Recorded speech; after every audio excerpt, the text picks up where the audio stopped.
नमः सिद्धेभ्यः।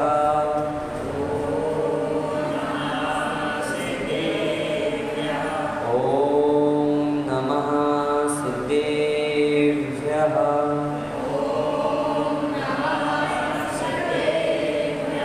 ओम नमः सिद्धेभ्यः।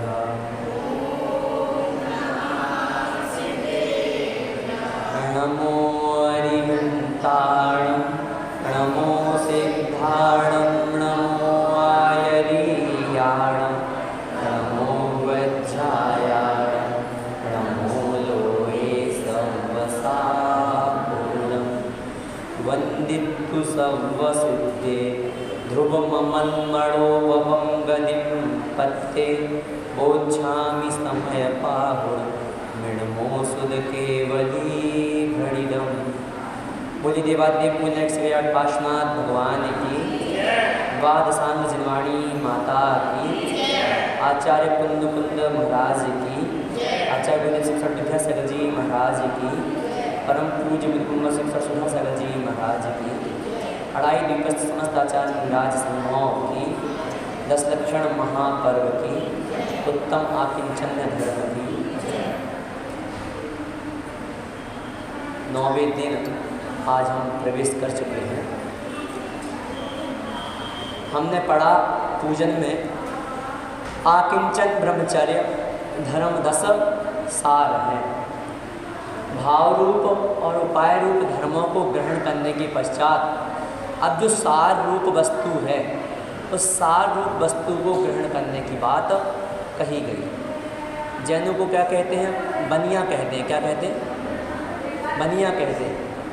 क्यों कहते हैं? क्योंकि बनिया अधिक बुद्धिमान होते हैं, चतुर होते हैं। जो उनकी हितकारी वस्तु होती है उसको वह जल्दी ले लेते हैं। तो बस हमारे लिए इन 10 धर्मों में जो उत्कृष्ट वस्तु है, हितकारी वस्तु है, सार रूप वस्तु है, वह आकिंचन्य और ब्रह्मचर्य। यह 2 धर्म क्या हैं? सार रूप हैं। क्यों? क्योंकि आकिंचन्य में बता दिया कि कुछ भी हमारा नहीं है। नास्ति किंचनम इति आकिंचनम, अर्थात नास्ति किंचनम, कुछ भी नहीं है, यह भाव आकिंचन है। और ब्रह्मचर्य में तो आत्मा का ही स्वरूप बता दिया कि आत्मा ही सब कुछ है, आत्मा को ही देखो, आत्मा को ही रमो। तो यह क्या है? यह 2 धर्म जो हैं यह सार रूप धर्म है। संसार अवस्था में हम देखते हैं कि अनेक प्रकार से हम संबंधों को पालते हैं, लेकिन वह संबंध हमारे लिए किस प्रकार से होते हैं? तो आचार्य पूज्यपाद स्वामी कहते हैं, दिग्देशेभ्य खगायेत्य संभसन्ति नगे नगे स्वस्वकार्यवशाद्यांति देशे दिक्षु प्रगे प्रगे। क्या अर्थ होगा? दिग्देशेभ्य अर्थात दिशाओं से, विभिन्न देशों से आए हुए पशु पक्षी शाम को आकर एक वृक्ष की डाल पर एकत्रित हो जाते हैं। खग अर्थात होता है पक्षी। जितने भी पक्षी होते हैं, जैसे ही संध्या काल होता है और वह वृक्ष पर आना प्रारंभ कर देते हैं, और जैसे ही सुबह होती है, स्वस्वकार वशाद्यांति देशे दिक्षु प्रगे प्रगे, अर्थात जैसे ही सुबह होती है, उनकी रात गुजरती है और वह उस वृक्ष को छोड़कर पुनः उड़ना प्रारंभ कर देते हैं। उस वृक्ष पर कितने पक्षी थे, कौन था, उन्हें कोई मतलब नहीं होता। यही संसार है।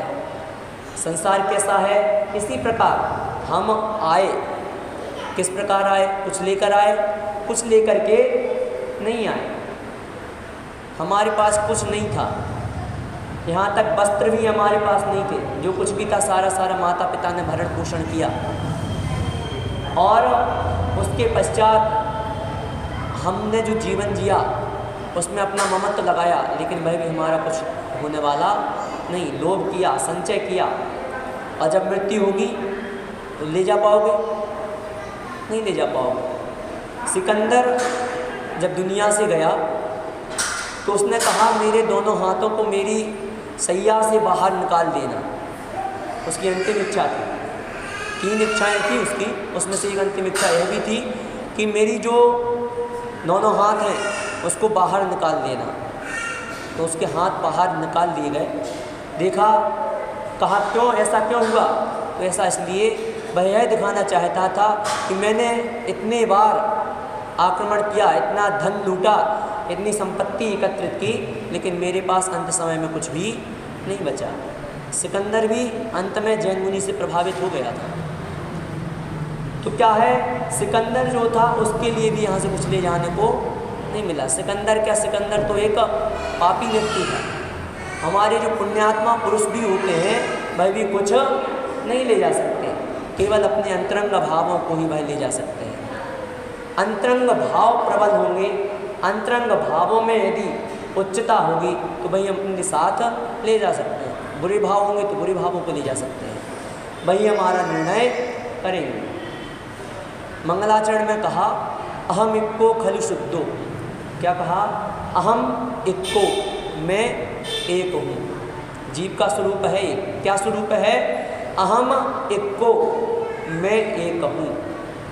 खलु शुद्धो अर्थात निश्चय से शुद्ध हूँ। व्यवहार मत लगा लेना कि मैं तो अभी वस्त्र पहने हुए हूँ और यहाँ पर शुद्ध अवस्था को प्राप्त हूँ और यहीं से मैं मोक्ष प्राप्त कर सकता हूँ, ऐसा होने वाला नहीं है। तो क्या कहा? निश्चय से शुद्ध हूँ। निश्चय अवस्था में जो हमारी आत्मा की परम अवस्था है, वह अवस्था क्या है? शुद्ध अवस्था। तो मैं एक हूँ, शुद्ध हूँ। दंसन ऋणाण मय्यो सदा रूपी। दर्शन, ऋणाण अर्थात ज्ञान, मैं हूँ अर्थात दर्शन और ज्ञान से सहित हूँ। सदा रूपी अर्थात सदा ही अरूपी हूँ। कैसा हूँ? आत्मा दिखती नहीं है, दिखती है? आत्मा का कोई वर्ण होता है? नहीं होता। पुद्गल वस्तु ही देखने में आती है, क्योंकि पुद्गल का ही स्पर्श रस गंध वर्ण बनता है पुद्गला। जिसमें स्पर्श रस गंध वर्ण पाए जाएं वह पुद्गल होता है।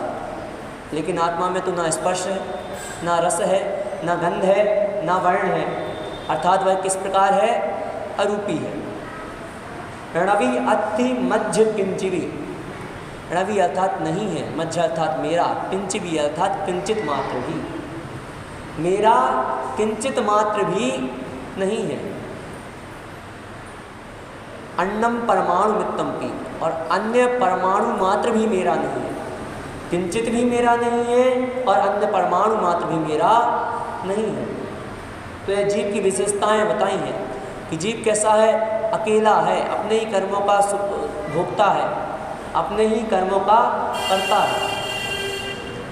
6 प्रकार से हम अपने कर्मों को, या जो हम ग्रहण करने योग्य वस्तुएं हैं, जो छोड़ने योग्य वस्तुएं हैं, उनको ग्रहण कर सकते हैं।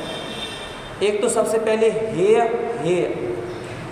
दूसरा हेय, जिस प्रकार से कालों का विभाजन होता है उसी प्रकार से इनका विभाजन करते हैं। पहला तो कहा हेय, हेय। दूसरा हेय। तीसरा हेय उपादेय। चौथा उपादेय हेय। पांचवा उपादेय और छठवां उपादेय उपादेय। समझते हैं? हेय का अर्थ क्या होगा? अर्थात जो छोड़ने में भी छोड़ने योग्य वस्तु होती है वह क्या है? हेय, हेय समझना चाहिए। अब आप दूसरे के मकान को अपना नहीं कह सकते। आप यहाँ तक तो कह सकते हो कि हमारा मकान, हमारी जायदाद, यह तो कह सकते हैं, लेकिन दूसरे के मकान को आप अपना नहीं कहोगे कि यह मकान मेरा है। तो यह क्या है? वह हेय, हेय है।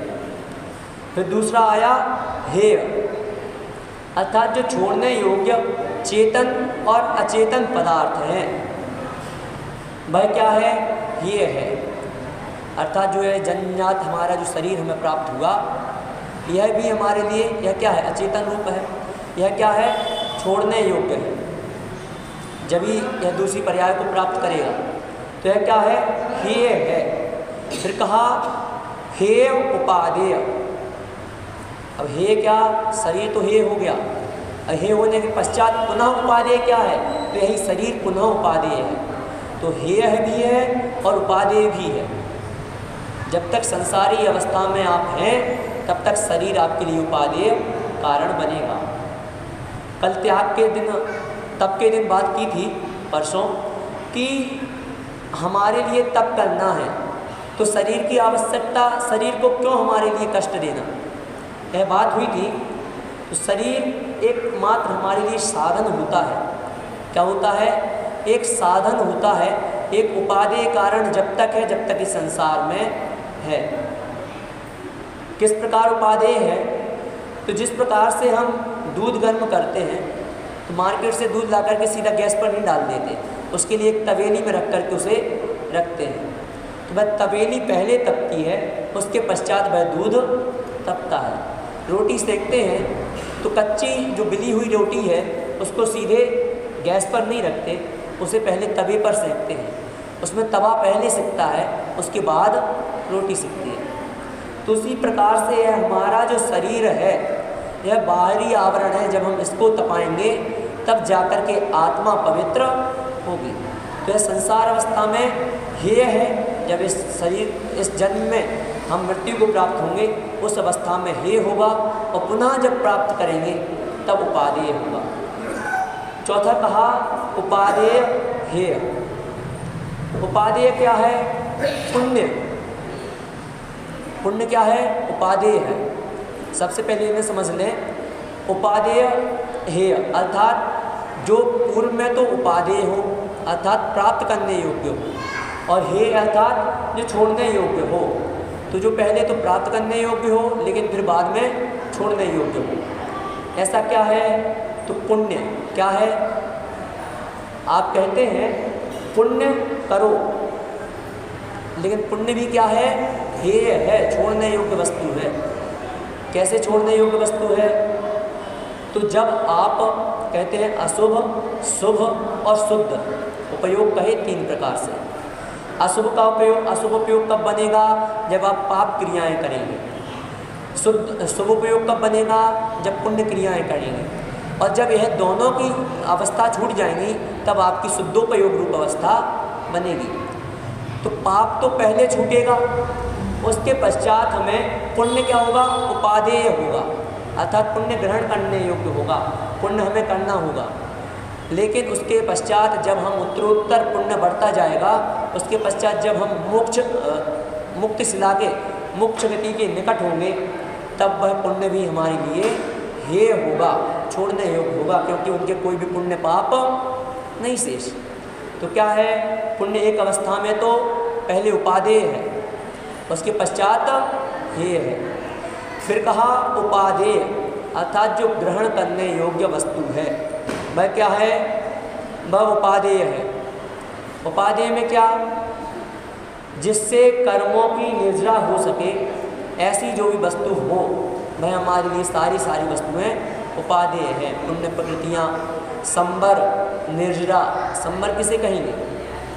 कर्मों के आने का जो द्वार है वह बंद हो जाना। बंद कैसे होता है? संबर की परिभाषा तो हम भाग में भी पढ़ लेते हैं, छोटे बच्चे भी पाठशाला में पढ़ाते हैं। कर्मों के आने का द्वार जो होता है वह बंद हो जाना या कर्मों का आना रुक जाना, यह संबर कहलाता है। लेकिन संबर कैसे? आने का द्वार है क्या? कोई दरवाज़ा तो बना नहीं है आत्मा में। आने का द्वार क्या है? आने का द्वार मन, वचन और काय, यही तीन कर्माश्रव के कारण हैं। क्या है? मन, वचन और काय, यही तीन ही आश्रव के कारण हैं। और इन्हीं तीन द्वारों को जब हम बंद करते हैं, इन पर जब अंकुश लगाते हैं, जब इन्हें कंट्रोल करते हैं, तब संवर होती है और तभी निर्जरा होती है। तो इसी कारण से तप में भी यही कहा था कि आप शरीर को तपाओ तो आत्मा तपेगी। शरीर पर अंकुश लगाओ, मन पर अंकुश लगाओ, वचन पर अंकुश लगाओ। यही यहाँ पर कहते हैं कि अपने मन, वचन, काय पर अंकुश लगाओ तो संवर भी होगा और निर्जरा भी होगी। अंत में रही जो उपादेय वस्तु है। उपादेय वस्तु क्या है? जो पुण्य पाप से रहित अवस्था है, शुभ अशुभ से रहित अवस्था है, ऐसी जो शुद्ध अवस्था है वह उपादेय है। अर्थात सर्वोत्कृष्ट वस्तु जो है वह प्राप्त करने की इच्छा, यह उपादेय है। आया समझ में? 6 प्रकार से समझा कि किस प्रकार से कौन सी वस्तु ये है, कौन सी उपादेय है। आज हम दूसरे का धन भी हड़पना चाहते हैं कि दूसरे का धन हमारे पास कैसे आ जाए, लेकिन एक बाहुबली थे जिन्होंने यह नहीं सोचा कि हमारे लिए यह धन प्राप्त हो जाए। जैसे ही चक्र चला वैसे ही उनके मन में वैराग्य का अंकुर आ गया और उन्होंने दीक्षा ले ली। प्रथम अवस्था में तो भरत जो थे उन्होंने क्या कहा, जो मेरा है सो मेरा है, जो तेरा है सो वो भी मेरा है। अर्थात जो मेरे पास है वो तो मेरा है ही, और बाहुबली तेरे पास जो है वो भी मुझे दे दे। लेकिन बाहुबली क्या कहते हैं, जो तेरा है सो तेरा है, जो मेरा है सो मेरा है। उन्होंने कहा जो तुम्हारा होगा सो होगा, लेकिन जो मेरा होगा तो मेरे पास रहेगा। मैं तुम्हारे सामने मस्तक को नहीं झुकाऊंगा। और उन्होंने मंत्रियों से युद्ध की घोषणा कर दी। युद्ध का प्रक्रम हुआ, मल्ल युद्ध, जल युद्ध, थल युद्ध हुए। पश्चात में चक्र चलाया। बाहुबली को वैराग्य आ गया। जब वैराग्य हुआ तब बाहुबली वहाँ से जाने लगे। उन्होंने, भारत ने उन्हें समझाया, उन्होंने कहा कि ना तेरा है ना मेरा है, सब कुछ रहना बसेरा है।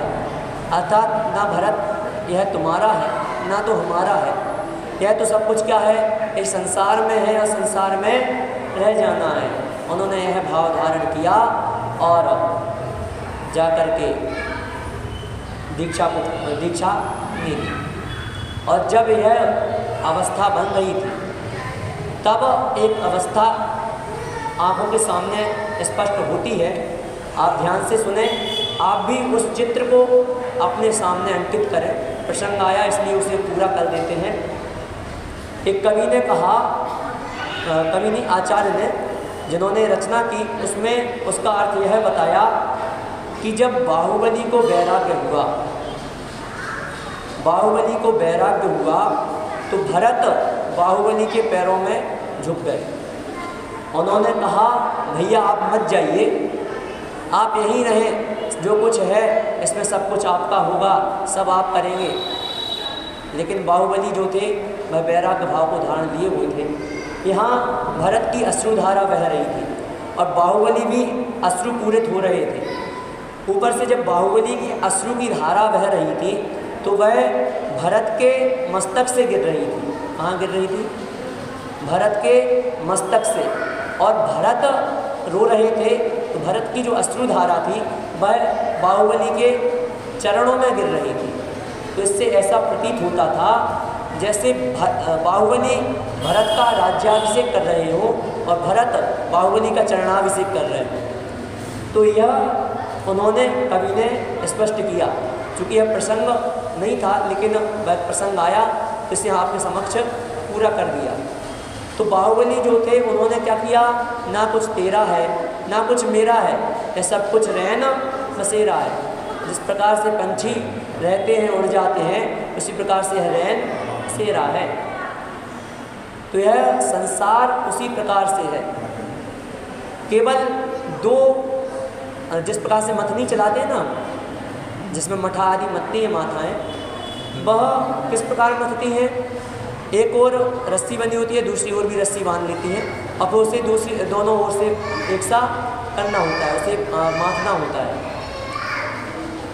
तो उसी प्रकार से इस संसार में दो रस्सियाँ हैं, जिसके बीच में, वह जो बीच में डंडा लगा होता है, उसी प्रकार से यह व्यक्ति जीव होता है। दो रस्सियाँ कौन सी हैं? एक राग, दूसरा द्वेष। कहा राग द्वेष द्वयी दीर्घ नेत्राकर्षण कर्मणा अज्ञाना सुचिरम जीव संसाराब्धे भ्रमत्यते।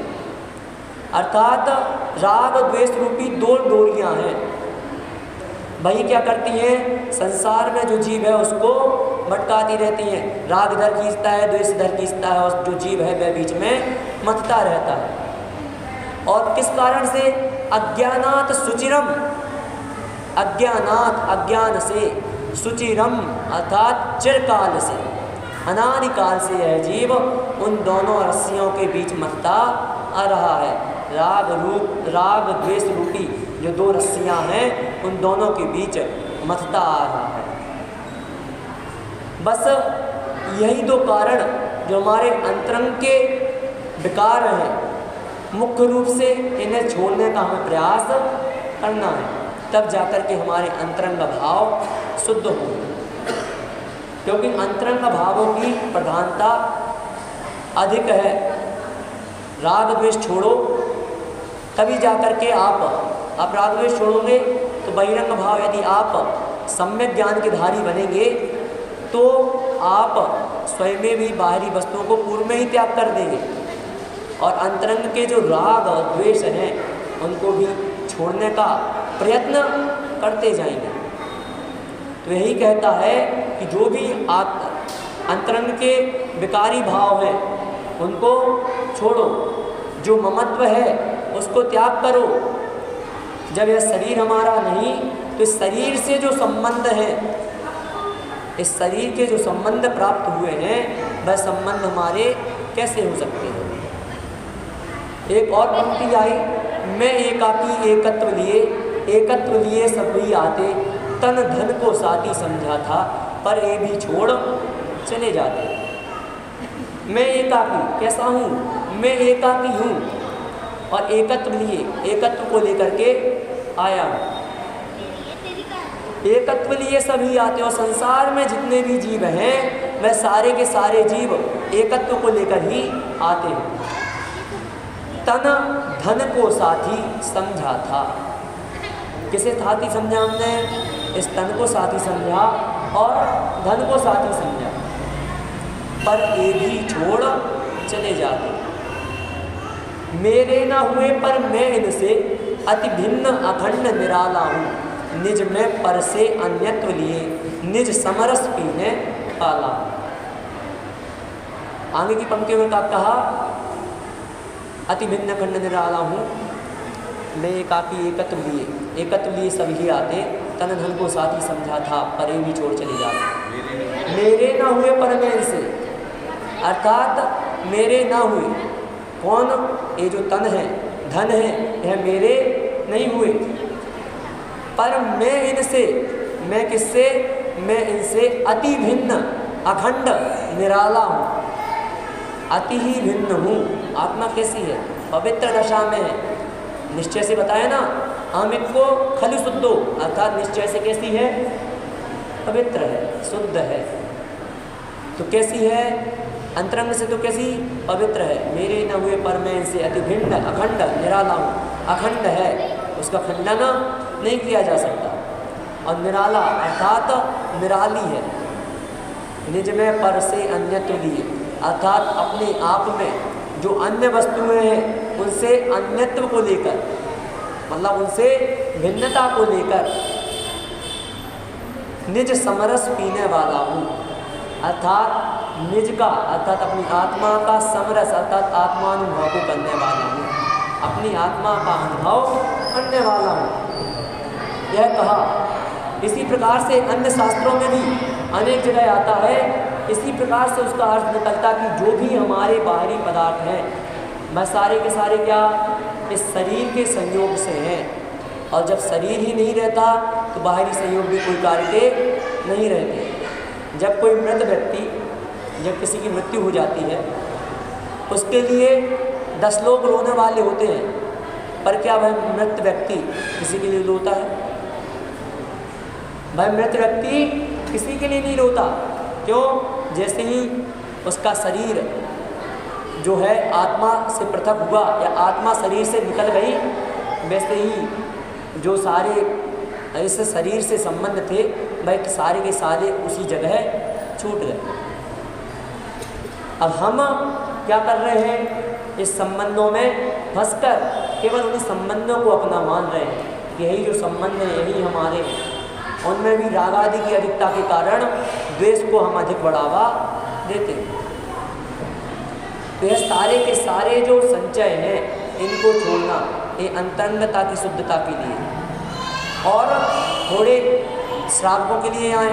अब यह तो कहा मुनिराजों के लिए है, हम अगर छोड़ देंगे तो हमारी घर कैसे चलेगा, हमारी गृहस्थी कैसे चलेगी।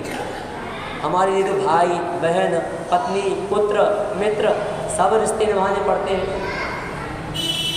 तो ग्राहक जो श्रावक है उनके लिए कहा कि आपके पास जो भी है उसमें आप संकोच करो। क्या करो? संकोच। जैसा कि पहले बताया, त्याग में और अधिक महत्वता को देना यह आकिंचन धर्म श्रावक के लिए है। तो हमारे पास जो संपदा है उसमें ममत्व नहीं रखना। क्या नहीं रखना? ममत्व नहीं रखना। हमारे पास क्या संपदा है? एक आध खंड का राज्य है आपके पास, आधे खंड का। अरे हमारे पास तो एक नगर का भी राज्य नहीं है। और 65 खंड के अधिपति कहते छोड़े 14 रतन नमोनिधि अरु सोड़े संछाती कोटि 18 घोड़े छोड़े 84 लख हाथी इत्यादि संपत्ति बहुतेरी जीर्ण तृण संत्यागी। क्या कहा? छोड़े 14 रत्न नमोनिधि, 14 प्रकार के रत्नों को छोड़ा, जो रत्न बहुत ही अनमूल्य होते हैं। नवोनिधि, 9 प्रकार की निधियाँ जिनको हम कुछ भी मांग लें वह सारी की सारी मनोकामनाएं हमारी पूर्ण हो जाती हैं। इस प्रकार की 9 निधियाँ हैं। अरु सोड़े संग साथी, और जो संग और साथी थे, सखा थे, उन सबको छोड़ दिया। कोटि 18 घोड़े छोड़े 84 लख हाथी। 18 करोड़ क्या थे? घोड़े थे।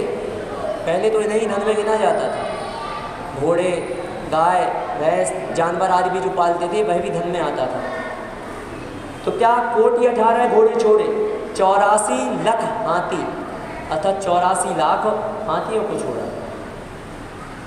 इस प्रकार से जो इनकी संपत्ति थी, ये राजपाट था, ये सारा का सारा उनका वैभव दर्शाता था। धन संपदा तो और अपार थी, यह तो वैभव की बात बताई कि इतना जो था वैभव था। तो इत्यादि संपत्ति बहुतेरी जीर्ण तृण संत्यागी। जिस प्रकार से जीरे का तृण होता है, ऐसा समझ लिया कि मेरे पास तो कुछ था ही नहीं और इसे मैंने जीरे के तृण के समान त्याग कर दिया। तो जब इतनी संपत्ति, इतनी पुण्य प्रकृति का बल होने पर भी, चक्रवर्ती पद प्राप्त होने पर भी सारी की सारी संपदा जिन्होंने त्याग कर दी, तो हमारे पास तो कोई संपदा नहीं है। यदि हम संपदा रखते भी हैं, उस संपदा में तो ममत्व करते ही हैं, साथ ही साथ दूसरे की संपदा में भी ममत्व करने लगते हैं। हमारे पास यह नहीं है, यह तो आना चाहिए। यह नहीं है, यह तो हमारे पास आना चाहिए। और बस जब हम यह सोच लेते हैं तो हमारे पास और धन संचय की लालसा जागृत होने लगती है। और यही लालसा हमें आगे आगे तक न जाने क्या क्या कराने में वशीभूत हो जाती है। और कुछ मिले ना मिले, अगर आप ममत्व का भाव रखते हैं, लोभ का भाव रखते हैं, तो उसमें आपको पाप का बंध अवश्य होगा। आप उस स्थान पर उस पाप से बचने के लिए यह सोचें कि यह वस्तु प्राप्त होना होगी तो हो जाएगी, ना होना होगी तो नहीं होगी। पुरुषार्थ अपना करते रहिए, लेकिन उसके बारे में ही मत सोचिए, क्योंकि सोचना सबसे बुरी बात है। आप सोचोगे, सोचने से कुछ होने वाला नहीं है। कहते ना, हमारे जो शिक्षक होते हैं, टीचर्स होते हैं, वह भी कहते हैं आप जो सोचते हैं, यदि सोचने में कुछ हो जाता तो वह भी उसमें भी कुछ होने वाला नहीं है। क्यों? जब तक हम कोई पुरुषार्थ नहीं करेंगे, जब तक हम कोई प्रयत्न नहीं करेंगे, तब तक हमें किसी प्रकार की वस्तु प्राप्त होने वाली नहीं है। हमारे केवल परिग्रह का दोष लगता जाएगा। परिग्रह 24 प्रकार के कहे, सुबह पढ़ा था पूजन में, परिग्रह 24 भेद त्याग करें मुनिराज। अर्थात जो परिग्रह है उसके 24 भेद होते हैं। वे कौन से हैं? तो 10 प्रकार का तो बहिरंग परिग्रह होता है और 14 प्रकार का अंतरंग परिग्रह होता है। बहिरंग परिग्रह में धन धान्य दासी दास कुप्य आदि जो हिरण्य स्वर्ण धन धान्य दासी दास कुप्य और बर्तन, इसमें कैसे लेंगे? तो हिरण्य अर्थात सोना चांदी, बर्तन, कपड़े, धन, धान्य, दासी और दास, यह जो है यह सारे के सारे 10 प्रकार के बहिरंग परिग्रह होते हैं। कौन से परिग्रह? बहिरंग परिग्रह होते हैं। इन बहिरंग परिग्रहों में सभी शांत हो जाएं, जो भी प्रवचन सुनना चाहते हैं वह शांत हो जाएं, और जितने भी बच्चे हैं उनसे अभी कुछ देर के लिए बाहर खेलने के लिए कह दिए, जब प्रतियोगिता चालू हो जाएगी तो बुला लेंगे। तो 10 प्रकार के तो यह जो है बहिरंग परिग्रह है। क्या है? 10 प्रकार के बहिरंग परिग्रह है, और 14 प्रकार के अंतरंग परिग्रह भी होते हैं। उनमें एक सारे के सारे दोष आदि को ग्रहण किया जाता है। तो उन दोषों को हमें निवारण करना है। जो 14 प्रकार का अंतरंग परिग्रह, पहले तो बहिरंग में हमें समर्थता बढ़ानी होगी कि हमारा बहिरंग जो परिग्रह है वह किस प्रकार से कम होगा। जो हमारा बहिरंग परिग्रह है उसमें हमें क्या करना? उसमें कहा शुभ अशुभ कर्म फल जेते, भोगे जी एक ही तेते, सुत दारा होए न सीरी, सब स्वार्थ के हैं भीरी। आपके पास बहिरंग परिग्रह तो बहुत है, धन धान्य दासी दास, पुत्र आदि, पत्नी आदि सब कुछ है, लेकिन वह कैसा है? वह केवल आपके धन का उपयोग तो कर सकते हैं, आपकी सुख सुविधाओं का उपयोग तो कर सकते हैं, लेकिन आपके कर्मों का फल प्राप्त नहीं कर सकते। करें आप फल दे अन्य तो स्वयं किए निष्फल होते। यदि कर्म आप करें और फल किसी और को मिल जाए तो जो स्वयं कर्म किए हैं वह तो निष्फल हो जाते, उनका कोई फल नहीं होता। तो ऐसा नहीं हो सकता कि आपने शुभ अशुभ कर्म किए हैं, आपने क्या किए? शुभ या अशुभ कर्म किए हैं, लेकिन उसका फल किसी और को प्राप्त हो जाए, या किसी और ने शुभ और अशुभ कर्म किए हैं और उसका फल आपको प्राप्त हो जाए, तो ऐसा होने वाला नहीं है। इसलिए क्या कहा? शुभ अशुभ कर्म फल जेते, भोगे जी एक ही देते। अर्थात जो शुभ और अशुभ रूपी जो कर्म है वह भोगे जी एक ही देते, अर्थात जो एक ही व्यक्ति है जिसने वह किया है वही भोगने वाला होता है। सुत दारा होए न सीली, अर्थात जो सुत अर्थात पुत्र पुत्री आदि हैं, दारा अर्थात पत्नी है, होए न सीली अर्थात उसमें सहयोगी नहीं होते, उस पुण्य पाप को बांटने में सहकारी नहीं होते। आपकी धन संपदा तो बढ़ जाएगी, आपके पुत्रों में बढ़ जाएगी, 2 पुत्र होंगे, 4 पुत्र होंगे, जैसे ही पगड़ी की रस्म होगी उनमें सारी की सारी धन संपदा बढ़ जाएगी, उसके पश्चात भी लड़ाइयाँ होती रहेंगी। लेकिन आपने जो पुण्य और पाप से वह धन संपदा कमाई थी, उस कर्म को वह भोगने वाले नहीं होंगे। तो यही कहा सुत दारा होए न सीरी, सब स्वार्थ के हैं भीरी। सभी क्या है? स्वार्थ का संसार है, सभी स्वार्थ के हैं, उनका स्वार्थ सिद्ध होता है, और जैसे ही स्वार्थ सिद्ध हुआ वैसे ही वह पलायन कर लेते हैं। उनका जैसे ही ये आयु कर्म क्षीण होगा वह आपको छोड़ करके चले जाएंगे, आपका आयु कर्म क्षीण होगा आप उनको छोड़ करके चले जाएंगे। तो बस यही संसार है। इस संबंध में एक कथानक भी सबने सुन रखा होगा कि एक नगर में एक नगर सेठ रहता था, और वह नगर सेठ खूब धन संपदा को एकत्रित करता था, खूब धन संपदा थी, लेकिन उसके साथ ही साथ सारा का सारा भरा पूरा परिवार, सब कुछ, पुत्र मित्र, पूरे पार्श्वनाथ भगवान की। अब सभी शांत हो जाओ।